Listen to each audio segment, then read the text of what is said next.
राहुल और जय, आज मैं इतना खुश हूँ कि मेरे पास शब्द नहीं है बताने के लिए। अरे भाई 6 साल के बाद अपने दोनों बेटों को एक साथ देखने का एक बाप को जो खुशी होती है ना, तुम उसका अंदाजा भी नहीं लगा सकते। बाबूजी, राहुल, जय, जल्दी आइए, खाना तैयार है। आप लोग भी प्लीज आइए। आओ बेटा, जल्दी आओ, खाना तैयार है। हाँ भाई मेरे मिक्की माउस। क्या खाएंगे भैया? मिक्की बेटा आप क्यों? ये हलवा लीजिए ना, नीता ने खास आपके लिए ही तो बनाया है, लीजिए। अरे वाह। तो बेटा मिक्की, भूख लगी है ना? वाह क्या स्वादिष्ट हलवा है, मजा आ गया। बाबूजी, आज शिल्पा ने खाने में बहुत ज्यादा प्यार डाला है, इसीलिए खाना इतना टेस्टी लग रहा है सबको।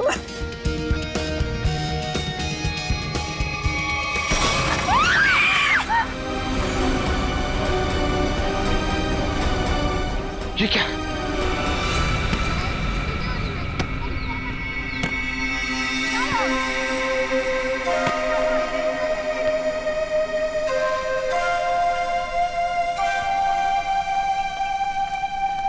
अरे प्रकाश अंकल, आप यहाँ? अंकल नमस्ते। नमस्ते अंकल। नमस्ते। अंकल मैं तेज बीविंग में रहता हूँ। माफ करना बेटा, मेरा ध्यान कहीं और था। कोई बात नहीं। अंकल आप यहाँ धूप में अकेले बैठ के क्या कर रहे हैं? बेटा सुनील घर की चाबी देना भूल गया, पर फिक्र की कोई बात नहीं, वो आता ही होगा। अंकल तो हम सुनील जी को फोन लगा देते हैं, उन्हें तो आते आते शाम हो जाएगी। अरे नहीं, काम के वक्त उसको फोन करके परेशान मत करो। जैसी आपकी मर्जी अंकल, लेकिन कम से कम आप हमारे घर पे आके इंतजार कर लीजिए। नहीं मुझे चलेगा, मुझे अकेला छोड़ दो।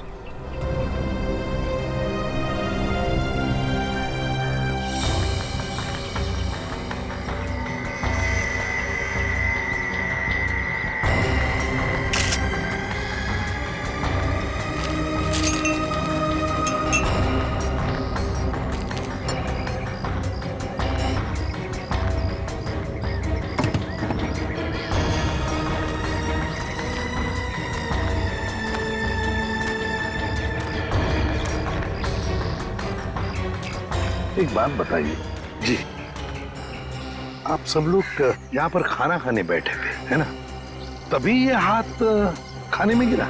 जी सर। ऐसा डरावना हाथ तो हमने पहले कभी देखा ही नहीं, और सर हम तो एकदम से डर गए थे।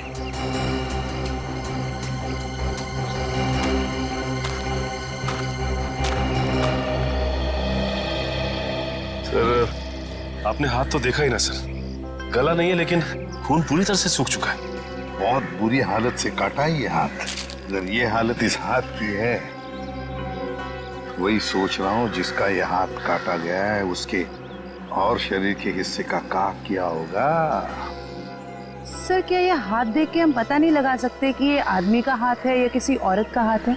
ये तो साळुंखे बताएगा, उसका काम है।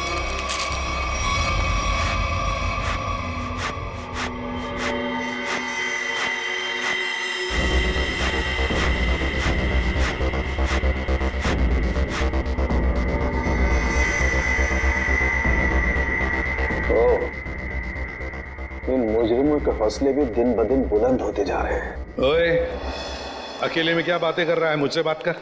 क्या पता चला, बताओ जल्दी। बस जिस किसी का भी हाथ है उसका डीएनए मरने वाले की कहानी पुकार पुकार कर बता रहा है। ऐसी क्या कहानी बता रहा है सर? सचिन, जिस किसी का ये हाथ है उसकी उम्र 40 से 45 साल की है। तो बॉस, इसके साथ जो कुछ हुआ है उसे सोच करके भी रोंगटे खड़े हो जाते हैं। रोंगटे खड़े हो जाते? क्यों सालूं के सब? इसके हाथ में से खून का एक एक कतरा निचोड़ निचोड़ के निकाला गया है। क्या कह रहे हैं सर आप? इतना कुछ किया गया इस बेचारे के साथ इसे मारने से पहले? हाँ, और ये सुइयां, ये तारें, ये सब इस हाथ के प्रेशर को, वॉल्यूम को और डेंसिटी को बता रहे हैं। लेकिन सर जब आदमी मर चुका है और उसके हाथ में खून ही नहीं तो प्रेशर कैसा? एक डेड बॉडी का भी एक निश्चित वॉल्यूम, निश्चित प्रेशर और निश्चित डेंसिटी होती है, लेकिन इसके मुर्दा शरीर का वो डेंसिटी, वो वॉल्यूम और वो प्रेशर तीनों कम है। और ये हाथ देखो बॉस, इस हाथ को देखने से लगा है कि किसी ने बहुत ही क्लिनिकली, सर्जिकली इस हाथ को काटा है। अच्छा, मतलब किसी ऐसे आदमी ने ये काम किया है जो मेडिकल के बारे में जानता है, शायद डॉक्टरी पेशे का हो सकता है। लेकिन ये है कौन, ये जानने से पहले हमें ये पता लगाना होगा कि ये हाथ किस आदमी का है, और ये हमें इस हाथ के ऊपर मिली अंगूठी ही बता सकती है। लेकिन सर उस अंगूठी को तो जंग लग गया था ना? हाँ, अंगूठी को जंग लग गया था। किसी ने बॉस उस अंगूठी को ब्रिंजोन कार्बाइड नाम के केमिकल में डाला है ताकि जंग हट जाए और उस अंगूठी का असली रूप हमारे सामने आ जाए। एक मिनट।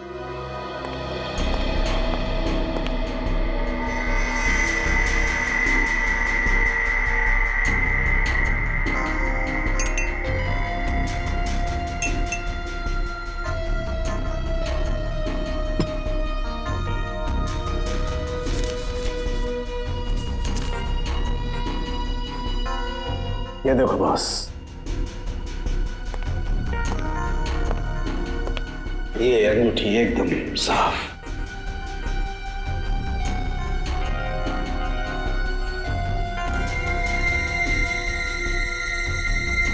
ये क्या है? इस अंगूठी के अंदर 2 अल्फाबेट्स इनग्रेव किए हुए हैं, RV। सर, ये 2 अक्षर R और V, इनसे कैसे पता चलेगा उस आदमी के बारे में? यही तो हमारा काम है ना फ्रेडी, पता लगाना। सिर्फ इन 2 अक्षरों से, R और V। फ्रेडी, इससे भी छोटे सुराग से हमें पता चल सकता है मुजरिम कौन है। सर, हो सकता है ये आरवी मरने वाले के नाम का इनिशियल हो सकते हैं, और सचिन ये भी हो सकता है कि वो इनिशियल्स RV पत्नी के भी हो। वो अंगूठी शायद शादी की अंगूठी हो। सर, एक और बात, वो अंगूठी प्लैटिनम में बनाई गई थी।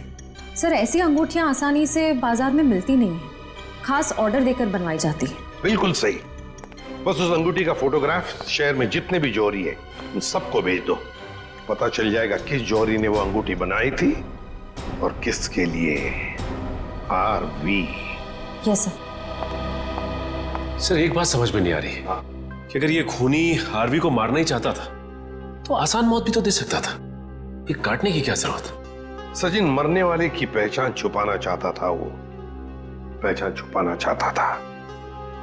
सर आपसे मिलने कुछ लोग आए हैं और वो कह रहे हैं कि अर्जेंट है। बुलाओ। आइए। नमस्ते सर। आइए, बताइए क्या बात है? सर, एक बहुत ही बड़ी मुसीबत आ गई है, बस आप ही हैं जो हमारी मदद कर सकते हैं। मुसीबत? कैसी मुसीबत? सर, हम लोग मोतीलाल नगर की रोज सोसाइटी से आए हैं। हमारे बिल्डिंग में एक बुजुर्ग रहते थे, प्रकाश जी। रहते थे मतलब? क्या आप नहीं रहते? सर, कल तक तो थे। सोसाइटी के पार्क में बैठे हुए देखा था हमने उन्हें, बोरिया बिस्तर बांध के बैठे थे। तो आप लोगों ने जाकर उनसे पूछा नहीं कि क्या बात है, क्या तकलीफ है, हैं? पता नहीं सर, हमने उनसे पूछा तो कुछ अजीब सा बड़बड़ाने लगे। सर, उनके बाहर बैठने की कुछ ना कुछ वजह जरूर है। क्या वजह हो सकती है? सर, उनका सौतेला बेटा सुनील बहुत ही ज्यादा बदतमीज और झगड़ालू किस्म का इंसान है वो। सर, हमें लगता है उसी ने ही सामान सहित अपने पिता को घर से बाहर निकाल दिया है। पता नहीं कहाँ होंगे वो। हो सकता है वो अपने ही घर वापस चले गए हों। घर में चेक किया आपने? हम लोग गए थे वहां पे, वो वहां नहीं थे, और हमने सुनील से पूछा तो उसने बोला कि उसे पता नहीं है। सर, उससे उनकी कोई परवाह नहीं है। सुनील? हेलो? हाँ? कहाँ पे? एक मिनट, आप क्या नाम बताया आपने? मालती? ठीक है, देखिए आप लोग चिंता मत कीजिए, आप सिर्फ उनकी फोटो भिजवाइए हमें, हम देखते हैं। सर, मालती नाम की हाउसवाइफ इंदिरा नगर से गायब है सर। इंदिरा नगर से मालती और मोतीलाल नगर से एक बुजुर्ग, दोनों के दोनों गायब है। इन दोनों के घर जाना पड़ेगा, पूछताछ करनी पड़ेगी।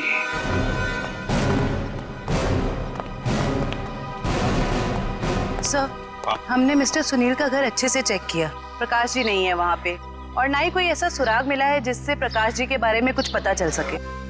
सर मैंने कहा था ना कि मुझे कुछ नहीं पता कि वो कहाँ चले गए। प्रकाश जी तुम्हारे सौतेले पिता थे, तुम्हारे उनके साथ अक्सर झगड़े हुआ करते थे, है ना? क्यों? सर झगड़े होते थे, पर किस घर में झगड़े नहीं होते। इसमें सौतेली वाली बात कहाँ से आ गई सर? सगे बाप बेटों में भी तो झगड़ा होता है ना। मैंने उन्हें हमेशा सखी से ज्यादा समझा। अगर इतना प्यार था तो फिर उन्हें बाहर क्यों छोड़ दिया? सर उन पे घर की डुप्लीकेट चाबी थी, चाहते तो घर में बैठ सकते थे। सर मुझे तो लगता है कि इन दोनों ने मजबूर किया होगा उन्हें घर छोड़ने के लिए। ये आप क्या कह रहे हैं सर?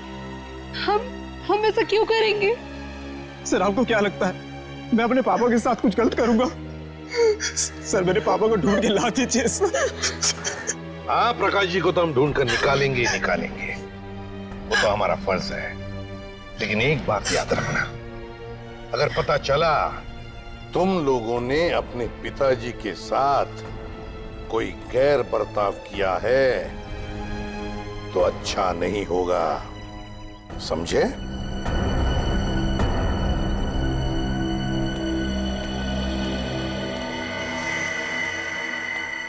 सर ये वो लेटर है जो मालती छोड़ के गई थी।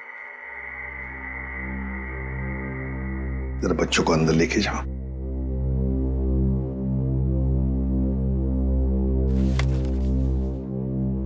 मैं मालती अपने पूरे होश में बिना किसी दबाव के ये खत लिख रही हूं।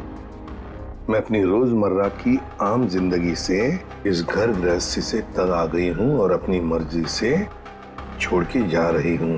मुझे माफ कर देना विनय, माफ कर देना राहुल। कुछ दिन आप सबको बहुत तकलीफ होगी मेरे बिना, मगर फिर आदत पड़ जाएगी। मेरे वापस आने की उम्मीद मत रखना, हमारा साथ यहीं तक ही था। मालती। सर ऐसे कैसे कोई पत्नी अपने बसे बसाए घर को छोड़ के जा सकती है? वही तो। वो मैं कल बच्चे को स्कूल छोड़ने गई थी ना, तब वो मुझे वहां मिली थी, तो मुझे उसका बर्ताव कुछ अजीब सा लगा। कुछ अजीब सा लगा मतलब? कैसा लगा आपको? मतलब वो बच्चे के सामने रो रही थी। सर हमेशा अपना और पापा का ख्याल रखना। आप कहीं जा रहे हो क्या? मैं भी चलूंगा आपके साथ। नहीं बेटा, मैं कहीं नहीं जा रही। और रोते रोते उसने बच्चे को वैन में बिठाया और वो सब्जी लाने के लिए चली गई, और जाते जाते उसने अपना मोबाइल फोन भी तोड़ दिया। ये तो बड़ी अजीब बात है। कैसे गई वो वहां से? वो ऑटो से गई सर। और कहाँ गई कुछ पता चला? मेरा मतलब है क्या सुना आपने? नहीं, मैं सुन नहीं पाई सर। चलो ठीक है, thank you very much. Sachin, Motilal Nagar और इंदिरा नगर के जितने भी रिक्शा वाले हैं उन सबको प्रकाश जी और मालती के फोटोग्राफ्स दिखाओ। एक्सक्यूज मी भाई साहब, इस आदमी को आपने यहाँ कहीं देखा क्या? नहीं सर, इनको कभी नहीं देखा। अरे आप ध्यान से देख के बताइए, हो सकता है कभी आपकी टैक्सी में बैठे हो। टैक्सी में तो दिन भर में बहुत लोग बैठते हैं साहब, हर किसी का चेहरा याद रखना मुश्किल रहता है। शुक्रिया।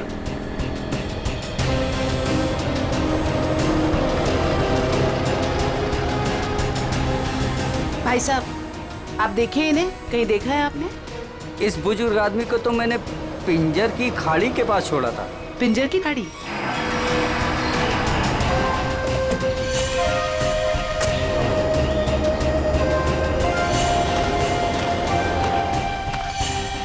साहब, ये औरत कल पक्का मेरे साथ मेरे ही ऑटो में गई थी। अरे मैडम, यहाँ इस सुनसान जगह पे कहाँ रुकवा दिया ऑटो? आगे सारा जंगल ही जंगल है। और साहब एक और बात बताऊं, वो औरत ना मुझे बड़ी अजीब सी लग रही थी साहब। पूरे रास्ते रोती हुई गई और मोटी डोंगरी की गुफा के पास इसने मेरी ऑटो रुकवाई और उतर के चली गई। मैंने कहा भी कि मैडम अपने बाकी के पैसे तो लेती जाइए, लेकिन उसने पीछे मुड़कर देखा ही नहीं, बस जंगलों की तरफ बढ़ती चली गई साहब। ठीक है भाई। जी सर। अरे जयवंती जरा देखो, देखो जरा ये टैब में मोटी डूंगी की गुफा और पिंजर की खाड़ी। सर ये दोनों इलाके तो कुलवाड़ी के जंगलों के आसपास हैं। काफी सुनसान इलाका लग रहा है सर। हाँ, इस इलाके में 20 किलोमीटर तो जंगल ही जंगल है, लेकिन ये दोनों ऐसे घने जंगल में उतरे क्यों?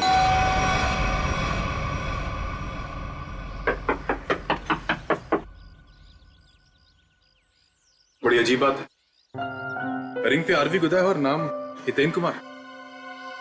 हो सकता है इस घर के किसी और सदस्य के नाम के इनिशियल्स हों ये, क्योंकि उस जौहरी को पूरा यकीन था कि इस रिंग का ऑर्डर इसी घर में से किसी ने दिया है। जी कहिए। नमस्ते, हम सीआईडी से हैं। सीआईडी? अंदर आइए।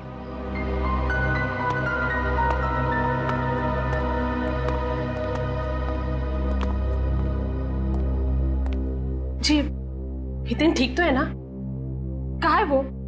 आप उन्हें साथ नहीं लेके आए?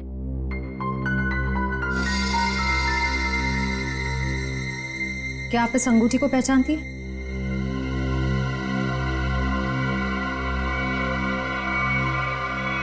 संभालिए अपने आप को।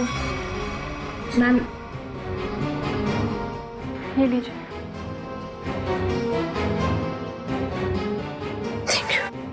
क्या आप बता सकती हैं कि इस अंगूठी पर जो आरवी इनिशियल्स बने हुए हैं, इनका क्या मतलब है? अपने माता पिता के नाम पे गुंदवाया था इन्होंने। ससुर जी का नाम राकेश था और सासू माँ का नाम विनीता। मुझे लग रहा था कि जरूर कुछ ना कुछ बुरा हो रहा है। हितेन कभी मुझे बिना बताए घर से गायब नहीं हुए। क्या आप मुझे उन्हें मिलवा सकते हैं प्लीज? मैम दरअसल हमें उनका कटा हुआ हाथ। बस कुछ मत बताइए, मैं और कुछ सुन नहीं सकती। मैं जानती थी हितेन जिस राह पे चल रहा है उसका अंत अच्छा नहीं होगा। हमें भी पता चल चुका है कि वो किसी गलत काम में शामिल थे, इसलिए आपने उनके गायब होने की रिपोर्ट नहीं दर्ज कराई। क्या आप प्लीज हमें पूरी बात साफ साफ बताएंगी? दरअसल इन्होंने अपने कंपनी से 10 करोड़ का घोटाला किया था। 10 करोड़ का घोटाला? इन्होंने वो पैसे कहीं और काम पर लगाए। पैसे तो डूब गए, लेकिन जब कंपनी ने उनके पास पैसे की डिमांड की तो उनके पास पैसे देने के लिए एक फूटी कौड़ी भी नहीं थी। फिर क्या, कंपनी ने इनके ऊपर केस कर दिया।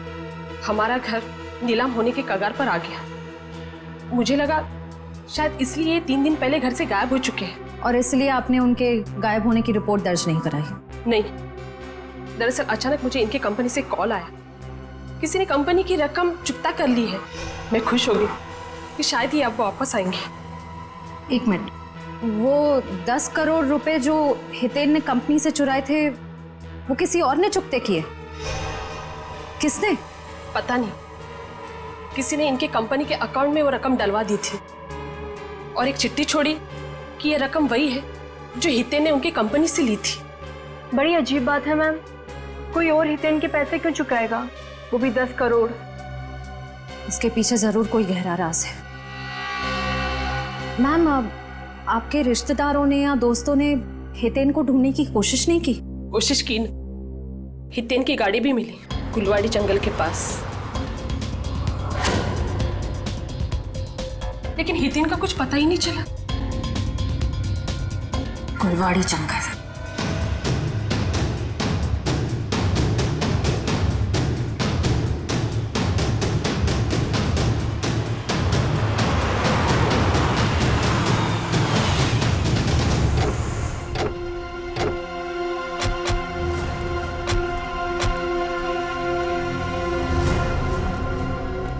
सर, ये जंगल तो काफी डरावना है। प्रकाश जी और मालती यहाँ क्या करने आए होंगे? हो सकता है उन्हें झांसा दे के लाया गया हो या जबरदस्ती यहाँ पे ले आया गया हो।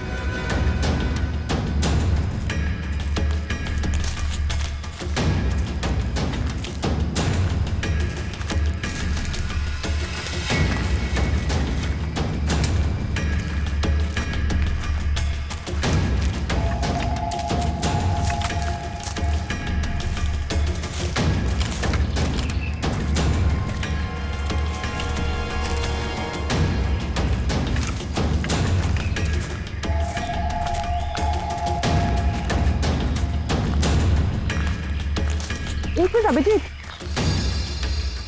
वो देखो।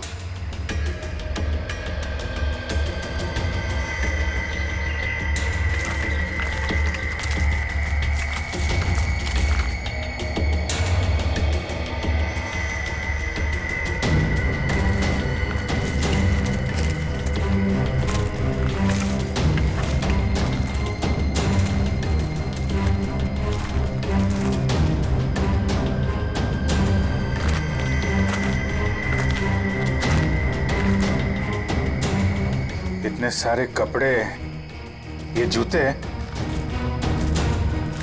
ओह माय गॉड, खून देखा?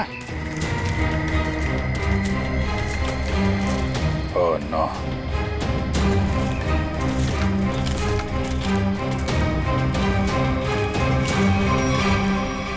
ये खोपड़ियां, ये हड्डियां, ये जंगल के अंदर चल क्या रहा है?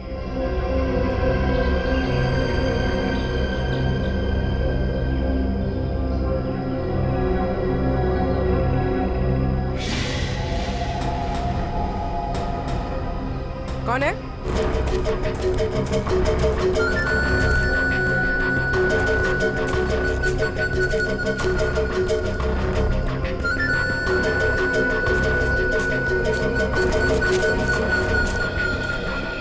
क्या हुआ?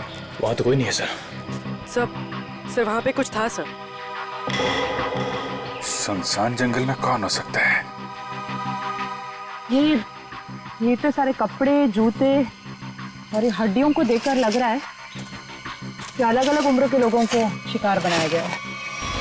बहुत खतरनाक अपराधी है, मासूम भोले भाले लोगों को यहाँ बुला के मार डालता है।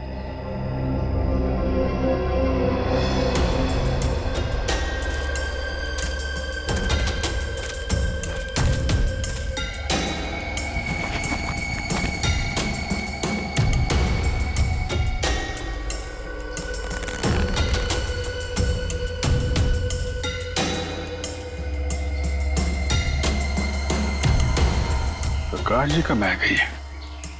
ये अपने बीवी बच्चों की फोटो लेके यहाँ पे क्यों आए थे?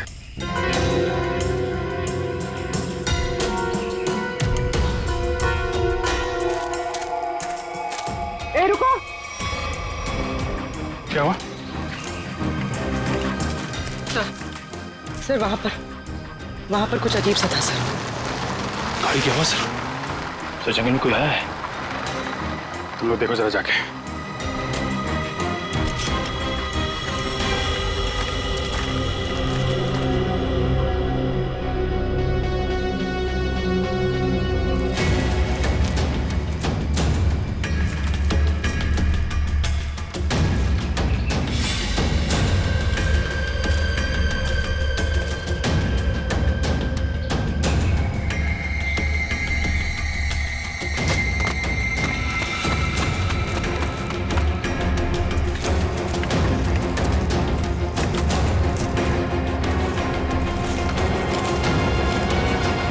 हितेन का कटा हुआ हाथ और उसकी गाड़ी मिलती है गुलवाड़ी जंगल के आसपास।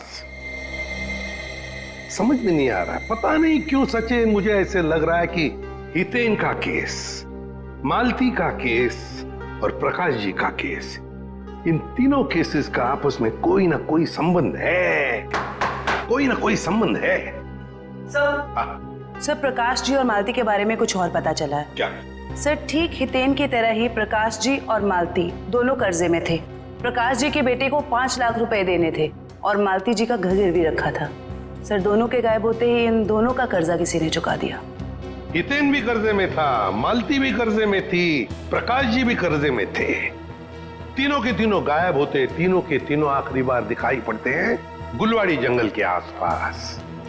काम करते हैं उस लाइन पर, गुलवाड़ी जंगल के लाइन पर जितने भी ऑटो रिक्शा वाले और टैक्सी वाले धंधा करते हैं, सबको यहां लेकर आते हैं। सब हम लोगों को क्यों बुलाया? इसलिए बुलाया है कि हमें तुम लोगों की मदद चाहिए। हम क्या मदद कर सकते हैं साहब आपकी? देखो, खैर गांव से गुलवाड़ी के जंगल के रास्ते पर तुम लोग अपनी अपनी गाड़ियां चलाते हो, है ना? साहब टैक्सी तो पूरे शहर में घूमती है। हाँ, लेकिन सारी टैक्सियां गुलवाड़ी भी नहीं जाती, सिर्फ वही गुलवाड़ी जाती है जो खैर गांव से होकर जाती है। हाँ साहब, गुलवाड़ी पर आकर तो रास्ता ही खत्म हो जाता है, उसके बाद तो घना जंगल आता है साहब। बस तो उसी जंगल के बारे में हम लोग जानना चाहते हैं। वैसे वो रास्ता बहुत सुनसान है ना? हाँ साहब।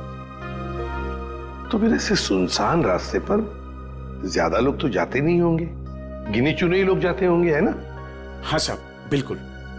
तो एक बात बताओ, पिछले 2-3 महीनों में क्या तुम लोग किसी पैसेंजर्स को उस रास्ते पर लेके गए थे। याद करो। हाँ साहब, मुझे याद है साहब। मैंने पिछले 3 महीनों में उस रास्ते पर 2 अलग-अलग लोगों को छोड़ा है। मैंने भी एक सवारी को छोड़ा था साहब पिछले महीने। साहब पिछले महीने मैंने भी एक सवारी छोड़ी थी, वो एक आदमी था। तो क्या लोगों के चेहरे याद आ रहे तुमको? साहब चेहरा तो नहीं याद, पर उसकी बातें जरूर याद है। बहुत परेशान था वो, किसी से फोन पे कह रहा था कि मैं आ रहा हूँ, कुछ परेशानी तो नहीं होगी ना? साहब मुझे याद आया, मालती जी के अलावा मैंने एक लड़की को भी छोड़ा था और वो लड़की पूरे रास्ते रोती रही। साहब मुझे तो लगता है कि वो लड़की घर छोड़कर भाग कर आई थी। हाँ साहब, और गुलवाड़ी के रास्ते पर उतर गई वो। मैंने अपने सवारी से बोला था यहाँ पर ऑटो और टैक्सी नहीं मिलेगा साहब, पर उसने कोई जवाब ही नहीं दिया। सर ये तो बिल्कुल प्रकाश और मालती के केसेस जैसा है। हाँ श्रेया, ये तीनों के तीनों केसेस एक जैसे ही हैं और जरूर और भी ऐसे केसेस होंगे। लेकिन हितेन, प्रकाश और मालती, इन तीनों के जिसने भी कर्जा चुकाया है उसी ने इन तीनों को गायब भी किया है। समझ में नहीं आ रहा है ये सब करने के पीछे ये खोने का मकसद क्या है? मकसद तो पता नहीं अभिजीत, लेकिन इतना जरूर कह सकती हूँ कि ये एक हॉट ब्लडेड मर्डर है। सोचा समझा किया गया अपराध जो किसी पढ़े लिखे आदमी ने किया है। पढ़े लिखे आदमी?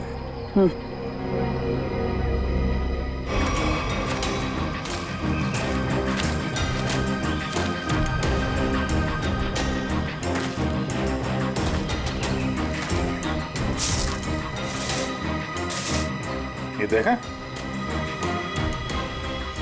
जंगल में पाइप कैसे आ गई?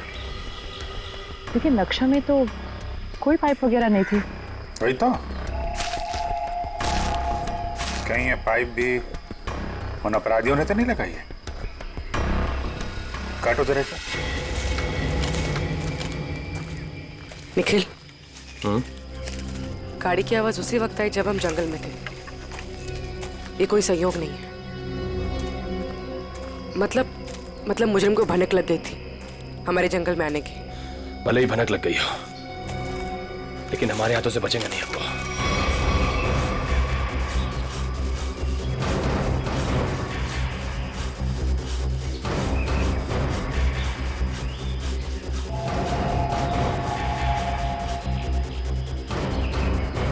बदबू आ रही है। खून? पाइप में खून है। लोगों को मार के, उनकी लाशों को काट के इस पाइप में से खून भेजा जा रहा है। इसे एक आदमी का काम नहीं है, ये पूरा का पूरा गिरोह है। ये पाइप हमें उन तक पहुंचाएगा। सर मैंने मिसिंग पर्संस ब्यूरो से पता लगा है। सर जंगल के पास जो लोग गायब हुए थे वो सब कर्जे में डूबे हुए थे। जो लोग उस गुलवाड़ी जंगल में गायब हुए सब कर्जे में डूबे हुए हैं। मतलब मेरा शक सही था। ये कोई संयोग नहीं, सोच समझ के बनाया हुआ प्लान है ये, कर्जे में डूबे लोगों को निशाना बनाने का। सर लगता है ये कोई सीरियल किलर है जो कर्जे में डूबे लोगों को ही अपना शिकार बना रहा है। सर सचिन हो तो हम पता लगा ही लेंगे। ये प्रकाश, हितेन और मालती, इन तीनों के फोन रिकॉर्ड चेक किए? Yes sir. क्या पता चला? सर इन तीनों के फोन रिकॉर्ड्स में 3 नंबर ऐसे हैं जो कॉमन हैं। किस किस के फोन नंबर्स है वो? सर 2 नंबर तो बंद आ रहे हैं और तीसरा नंबर किसका है इसका पता नहीं चला है। लेकिन सर इस तीसरे नंबर से किसी जया को फोन किया गया है परसों। तीसरे नंबर से जया को फोन किया गया है? तो फिर लगता है जया की जान को खतरा है। जया की जान को खतरा है। श्रेया, इस जया को फोन करो, पूछो उससे क्या वो किसी कर्जे में डूबी है क्या।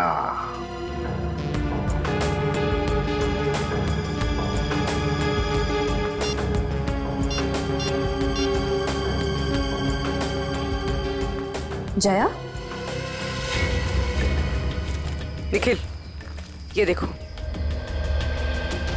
टायर के निशान। टायर के निशान? अगर टायर के निशान यहाँ है तो गाड़ी भी यहीं कहीं आसपास होनी चाहिए।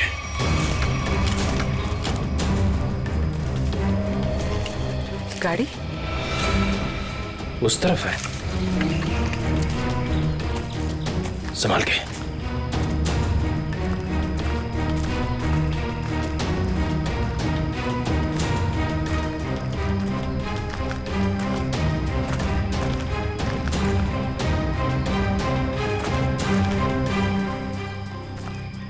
यहाँ तो आसपास कोई नहीं है।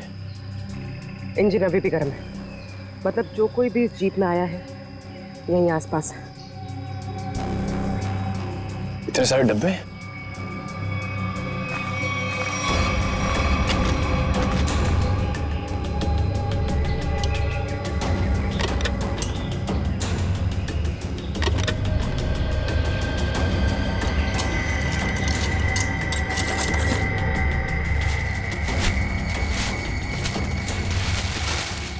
ये तो अस्पताल का सामान है। यहाँ इस जंगल के बीच क्या कर रहा है? वही तो।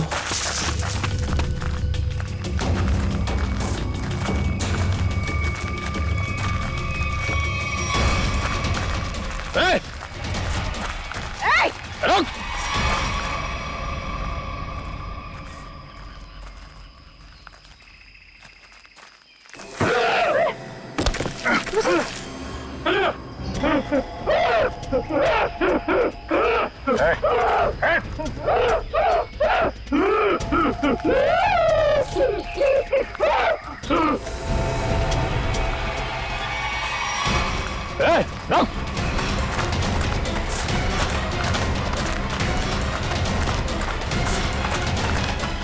देखो क्या है, क्या बात है? तुम बोलो, क्या बोलना चाहते हो? कहीं से तो को नहीं मारा। मैं इसकी दिमागी हालत देख के तो नहीं लगता ये। देखो ठीक है, तुम जाओ यहाँ से अभी। चलो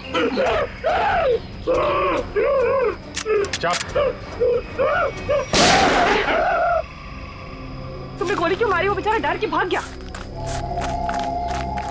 वापस आके इसको बचा लेंगे। पहले प्रकाश और मालती को बचाना जरूरी है, कहीं उनकी भी ऐसी हालत ना हो जाए।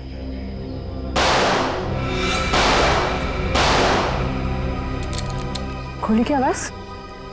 कहीं निखिल पूरी मुसीबत में तो नहीं? लेकिन उन्हें ढूंढेंगे कैसे अभी? जिधर से गोली की आवाज आई है उधर। देखो प्लीज, जब तक मुझे पैसे नहीं मिलेंगे तुम फोन पे ही रहना।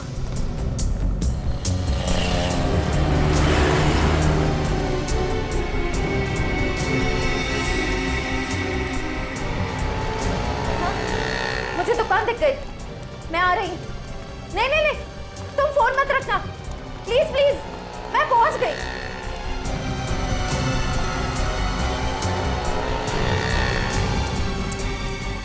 भाई साहब वो मिट्टी का तेल दो ना।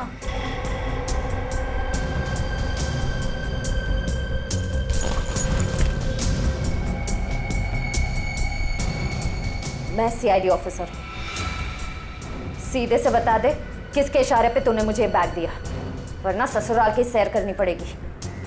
वो जा रहा है, नीली कमीज वाला, फोन पर। मयूर, इशिता, वो ब्लू शर्ट वाला। बस बहुत घूम लिया। तुम?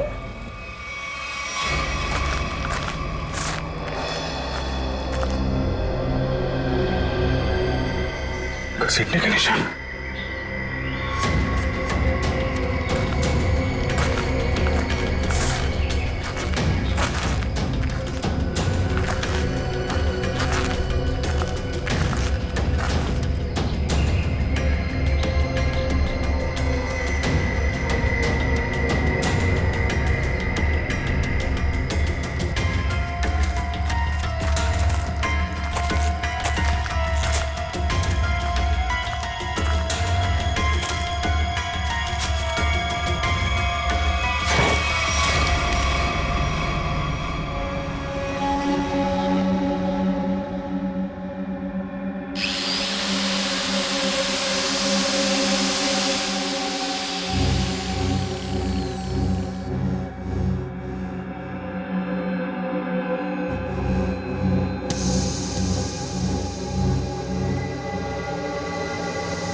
सत्या,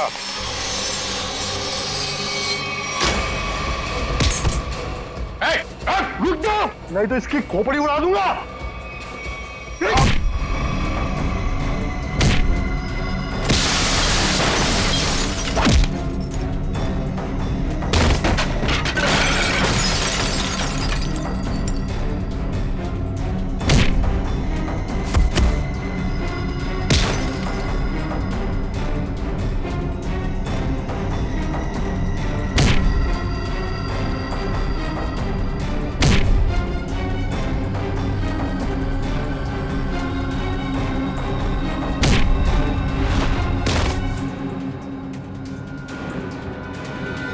कि बस लगी तो नहीं?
पूर्वी, उसका नकाब उसका ये साथी उतारेगा।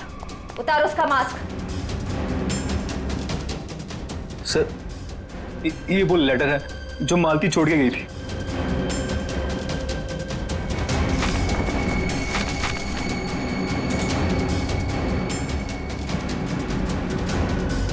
आप क्या कह रहे हैं सर? हम ऐसा क्यों करेंगे? पैसों की लालच में तुम इतनी गिर गई, तुमने इंसानियत को शर्मसार कर दिया।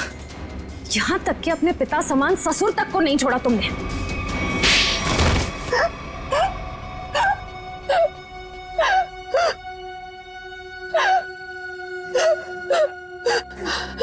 मैंने जो कुछ भी किया लोगों की मर्जी से किया और उन्हें उनके बलिदान का दाम भी दिया। गलत। लोगों की मजबूरी का नाजायज फायदा उठाया तुम लोगों ने। उनके शरीर के अंगों का काला कारोबार कर रहे थे तुम लोग। क्यों? क्योंकि आपकी सरकार ने मेरा डॉक्टर का लाइसेंस कैंसिल कर दिया था। कमाल है, तुम्हारा लाइसेंस रद्द कर दिया तो तुमने लोगों को मारना शुरू कर दिया।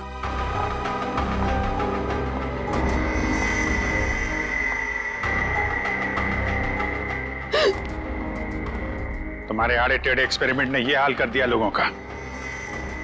शर्म आनी चाहिए तुम दोनों को। इतना नीचे गिर गए कि अपने घर वालों को तक नहीं छोड़ा तुम लोगों ने। क्या करते सर, विदेशी ग्रुप से पैसा ले चुके थे हम, और जो अंग उन्हें चाहिए थे वो हमारे पास नहीं थे, इसलिए सोचा घर वाले ही सही। बड़े बड़े मुजरिम देखे हमने, मगर तुम लोगों जैसे घटिया सोच वाले लोग आज तक नहीं देखा।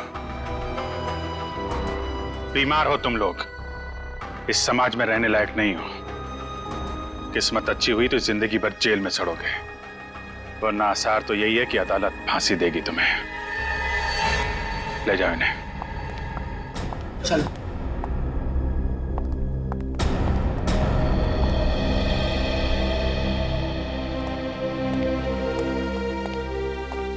इनका किसी अच्छे अस्पताल में इलाज करवाते हैं। चल।